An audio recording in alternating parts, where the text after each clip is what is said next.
અંકલેશ્વરના ગડખોલ અયપ્પા ટેમ્પલ પાસે આખલાનો આતંક જોવા મળ્યો હતો. 5 વ્યક્તિ ઈજા, એકને સ્થિતિ ગંભીર હતી. ગત 26મી ડિસેમ્બરના રોજ બનેલી ઘટનાની વિડીયો વાયરલ થયો હતો. આ ઘટના અંગે બી ડિવિઝન પોલીસ મથકે જાણવાજોગ ફરિયાદ પણ નોંધાવાઈ હતી. અયપ્પા ટેમ્પલમાં દર્શનાર્થે આવતા દંપતી રિક્ષામાંથી ઉતરતા જ હુમલો કરાયો હતો. બચાવવા પડેલા ઈસમોને પણ અડફેટે લઈ દોડાવ્યા. મંદિરના સીસીટીવીમાં આ ઘટના કેદ થઈ હતી. બનાવની વિગતો અનુસાર અંકલેશ્વરમાં 10 દિવસ પૂર્વે બનેલી એક ચોંકાવનાર સીસીટીવી સામે આવ્યો છે.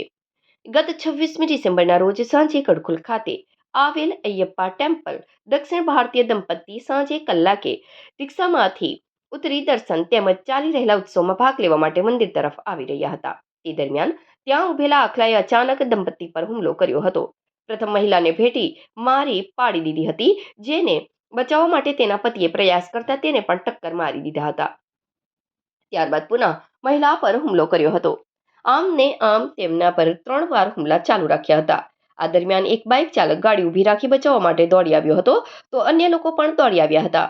જેઓ એ પાણીનો મારો કર્યો તો તેની અસર ના થઈ હતી, તો લાકડીને ઉગામી તેની પાછળ દોડ્યા હતા અને લોકો પાછળ દોડીને હુમલો કરી રહ્યો હતો. 15 મિનિટ સુધી આ આખલાના આતંકમાં 5 લોકો ગંભીર રીતે ઈજા પહોંચી હતી, જે પૈકી 4 લોકોને 2 દિવસમાં ટૂંકી સારવાર બાદ રજા અપાઈ હતી, તો એક વ્યક્તિને આઈસીયુ હેઠળ રાખી સારવાર આપવામાં આવી હતી. આ સમગ્ર મામલો મંદિર પરિષદ અને દક્ષિણ ભારતીય સમાજ દ્વારા બી ડિવિઝન પોલીસ મથકે ફરિયાદ પણ અપાઈ હતી, તો ગડખોલ પંચાયતમાં પણ જાણ